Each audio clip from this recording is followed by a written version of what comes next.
मैं सत्ता के लिए नहीं लड़ रहा हूँ, पहले मैं किसान को और किसान के बेटों को न्याय दिलाऊंगा।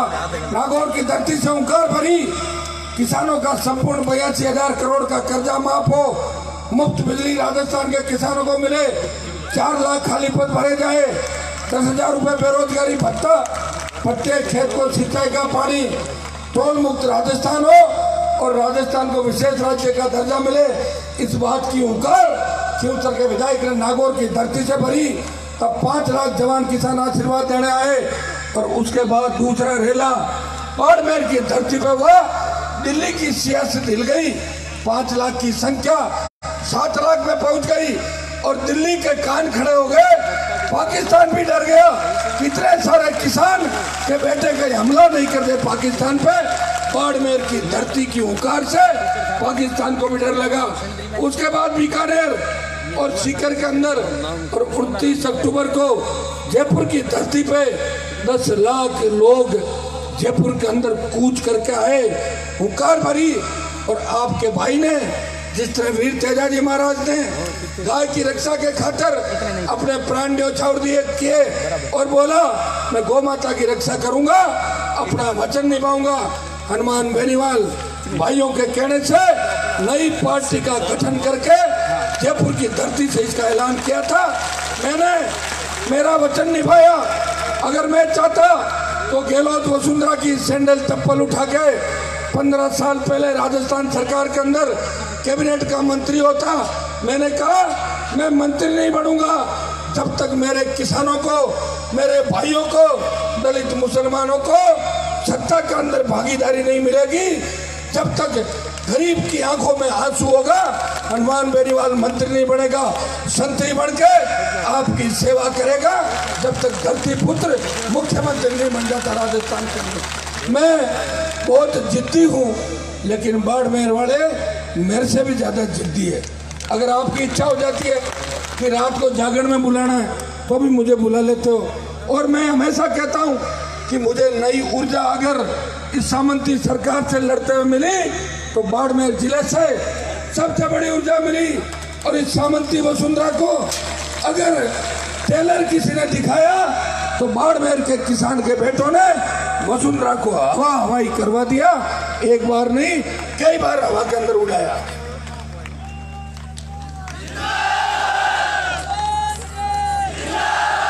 मेरे भाइयों, मेरा आपके जिले से हो सकता है कोई पूर्व जन्म का रिश्ता हो, आप मेरे पे इतना भरोसा करते हो। मैं आपको विश्वास दिलाता हूँ कि हनुमान बेनीवाल आजादी की दूसरी लड़ाई लड़ रहा है, वो भगत सिंह की भूमिका के अंदर है। भगत सिंह ने भारत माता को गुलामी की बेड़ों से मुक्त कराया था।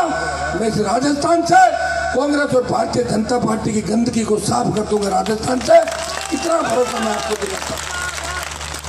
लोगों ने मुझे कहा कि आप तो 57 उम्मीदवार मैदान के अंदर उतार का है। मैंने कहा मैंने तो 67 उतार दिए। पहला किसान का बेटा हूँ जिसने खुद की पार्टी बनाई आपके सहयोग से। बाकी हमारे नेता कोई तो हरियाणा की उधार की पार्टी लाते थे और कोई यूपी की फर्जी पार्टी पकड़ के लाते थे और कोई बिहार का फर्जीवाड़ा यहाँ लेके आते थे। आपके भाई ने पार्टी भी बनाई और किसानों का मान और सम्मान रखा। मुंबई, दिल्ली और साउथ के अंदर अगर बात चलती है, एक ही बात चलती है कि कांग्रेस और बीजेपी को एक तेजाजी के भक्त ने बहुत बड़ी चुनौती दे दी है राजस्थान के अंदर।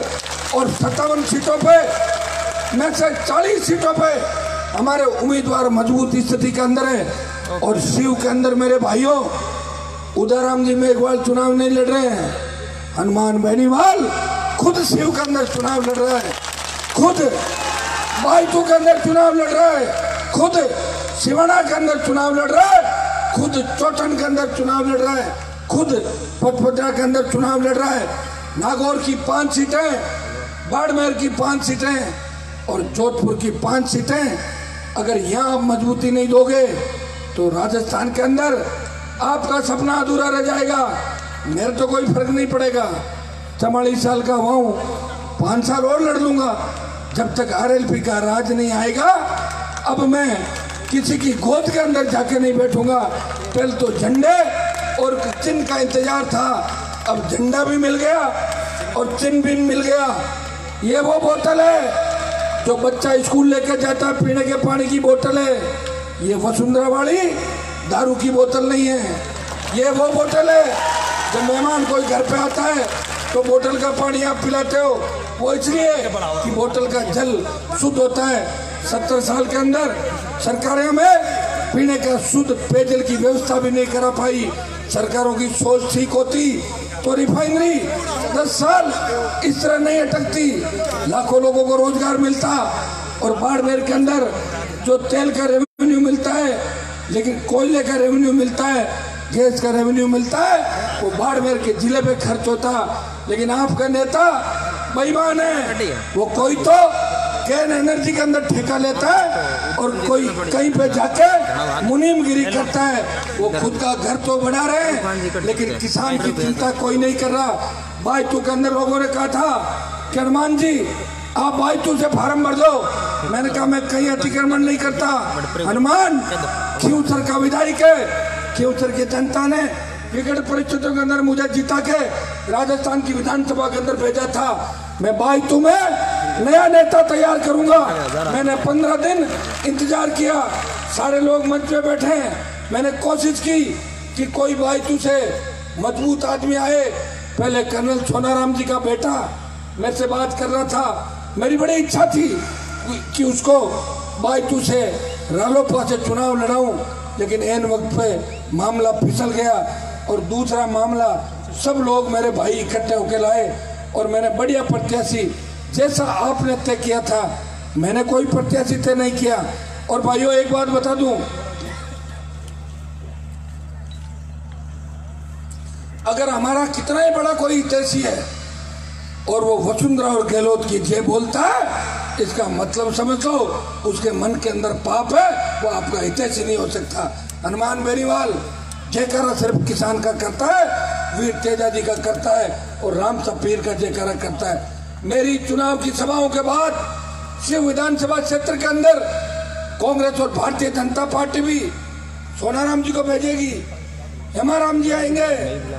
हरीश जी तो फंस गए वहां पे, इसलिए मुझे लग रहा निकल नहीं पा रहे वहां से, वो भी आ सकते हैं। आपको एक ही ध्यान रखना है कि ये वोट हनुमान बेनीवाल के खाते के अंदर जा रहा है। शिव की सीट उदाराम जी को जिता के राजस्थान की विधानसभा के अंदर भेज दिया। और उदाराम जी सिद्धांत वाले व्यक्ति है, आप इस चीज का भी ध्यान रखना, इन्हें परेशान मत करना 10 दिन तक चुनाव के अंदर, समझ गया ना। ये गाड़ी घोड़े खुद ही लगा लेना अपने आप ही, और 10 दिन ऐसे निकाल लेना कि भाई हनुमान जी के लिए रैली में जैसे निकाले थे ना, ज्यादा अगर तंग किए तो ये कहीं हैंग नहीं हो जाए बीच में, इस चीज का भी ध्यान रखना। ये जब मैं ही चलते चलते हैंग हो जाता हूँ तो इनकी उम्र भी, आज तो बीमार हो रहे थे, सुबह मैंने कहा बीमार क्यों हो रहे हो, जीत रहे हो आप तो भाइयों उदाराम जी की जीत मेरी जीत है। कोई जरूरी नहीं कि 125 सीट आए, लड़ाके तो अकेले ही हुए थे।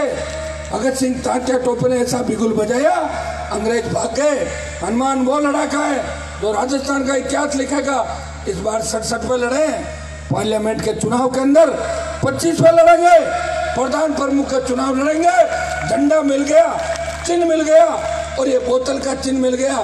इस बोतल के चिन्ह से भाजपा और कांग्रेस की गंदगी को धोके पाकिस्तान डाल दूंगा ले जाके, इतना भरोसा मैं आपको दिलाता हूं। मैं संपूर्ण कर्ज माफी से लेके जिन जिन मुद्दों को लेकर लड़ रहा हूं, मैं पूरी मांगे पूरी कराऊंगा। मैंने चिंता की कि किसान के बेटे डिग्री लेने के बाद पुलिस की लाठी गोली का शिकार होते हैं, ये हाथ में बंदूक लेके अपराधी बन रहे हैं। 4 लाख खाली पद भरे जाए और 10,000 रुपए बेरोजगारी भत्ता मिले। ये मेरी हुंकार का ही परिणाम था कि वसुंधरा डर गई, स्टेट हाईवे टोल फ्री किया, जाती जाती वसुंधरा ने 5 हॉर्स पावर की बिजली माफ की और 50,000 का कर्जा माफ किया, 1 लाख जवानों की नौकरियां निकाली। और बीजेपी कांग्रेस का घोषणा पत्र देखा आपने, कांग्रेस ने कहा कि 3500 रुपए बेरोजगारी भत्ता देंगे और बीजेपी बोली 5,000 देंगे। उनको पता है कि हनुमान बेनीवाल 10,000 की घोषणा कर चुका है पहले ही। तो इनको भी कांग्रेस बीजेपी को अगर इनकी नानी किसी ने याद दिलाई तो खींवसर के विधायक ने कांग्रेस और भारतीय जनता पार्टी को इनकी नानी याद दिला। भाइयों वो दिन दूर नहीं जब राजस्थान के अंदर प्रत्येक खेत के अंदर सिंचाई का पानी होगा और इस व्यवस्था को बदल दूंगा। ये आपके जितने भी नौकरशाही इस प्रदेश के अंदर हावी है, आपका भाई सत्ता के नजदीक आया तो थाने तहसील में अगर गांव का गरीब आदमी जाएगा तो थानेदार मुस्कुरा के बोलेगा, बाबा चाय पियोगे या ठंडा पियोगे, ऐसी व्यवस्था मैं राजस्थान के अंदर कर दूंगा। ऐसा नहीं कहेगा कि भाग जा, एक फिरकाओं में बंद कर दूंगा। ये व्यवस्था ही बदल दूंगा और व्यवस्था परिवर्तन की लड़ाई के लिए हनुमान बेनीवाल ने हुंकार भरी और ये देश की बड़ी हुंकार है। समय लग सकता है, जो भी आया धोखा देके चला गया।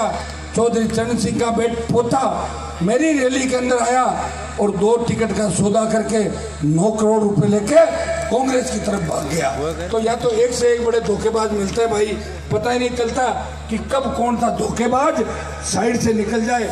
मुझे तो भरोसा मेरे इन भाइयों पे, मैं आपका भरोसा दिलाता हूँ कि हनुमान बेनीवाल आपको धोखा नहीं देगा। आप थक जाओगे, मैं लड़ते लड़ते थकूंगा नहीं, और आप थक जाओ जब मुझे बता देना, नहीं तो सत्ता पे आपका कब्जा भी कराऊंगा और किसी न किसी किसान के बेटे के गले के अंदर मुख्यमंत्री की माला भी डलाऊंगा। शिव से, बाड़मेर से छोटे भाइयों को यह भी आह्वान करता हूं कि सोशल मीडिया पे जोरदार ढंग से लग जाए। एक एक व्यक्ति 10-10 वोट जोड़ने का प्रयास करे।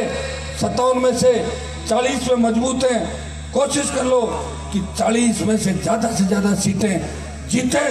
हर व्यक्ति एक एक वोट डलाने के लिए लग जाए। और भाइयों, मैं भी कोशिश कर रहा हूं कि प्रत्येक जगह पहुंच के वोट की अपील कर रहा हूं। मैं धन्यवाद दूंगा उदाराम जी को और तमाम यहाँ पे मुझे जाना है। बाड़मेर तो वैसे ही मेरे साथ खड़ा है इस लड़ाई के अंदर। सबसे ज़्यादा नागौर के शिव सर के बाद अगर मेरा साथ दिया तो बाड़मेर के किसान जवान ने दिया। भाइयों, यहाँ जितने भी उम्मीदवार आपके चुनाव लड़ रहे हैं, आजकल लोग सेवा करने के लिए राजनीति के अंदर नहीं आते, व्यवसाय के लिए राजनीति के अंदर आते हैं। आपके शिव के अंदर जो कांग्रेस के उम्मीदवार है, उनकी उम्र 90 साल है, वो तो शिव का नाम ही भूल जाते हैं। कई बार शिव की जगह कह देते हैं मैं तो पचमढ़ी का एमएलए हूँ। ऐसे लोगों को तो वोट डाल के आप खराब मत करो। कहीं ऐसा नहीं हो विधानसभा जाते जाते उधर पाकिस्तान की ओर चले जाए, इस चीज़ का भी ध्यान रखना। तो हमें भाई उदाराम जी को जिता के भेजना है और हनुमान बेनीवाल को मजबूत करना है। एक बार आप मुझे मजबूती दे देना। इन बाकी बड़े नेताओं को तो ज़्यादातर की जो तबीयत मैंने खराब कर दी और कुछ ठीक कर दोगे तो वसुंधरा तो 7 समंदर पार चली जाएगी ललित मोदी के पास। लेकिन कांग्रेस को भी वेंटिलेटर में डाल दूंगा, गहलोत वेंटिलेटर में चला जाएगा। आप सब बोतल के चिन्ह पे बटन दबाना है और अपने भाई हनुमान बेनीवाल को मजबूत करना है। मैं आखिरी समय तक लड़ूंगा। लड़ते लड़ते कोई गोली मेरा सीना चीर के चली जाए, मुझे गम नहीं। मैंने राजस्थान के किसान के बेटों के अंदर वो जोश और ऊर्जा भर दी है जो तात्या टोपे और भगत सिंह ने आज़ादी के आंदोलन के अंदर देश के जवानों के अंदर भरी थी। बहुत बहुत आपको धन्यवाद। जय हिंद। हनुमान बेनीवाल, हनुमान बेनीवाल, रशिया लोकतांत्रिक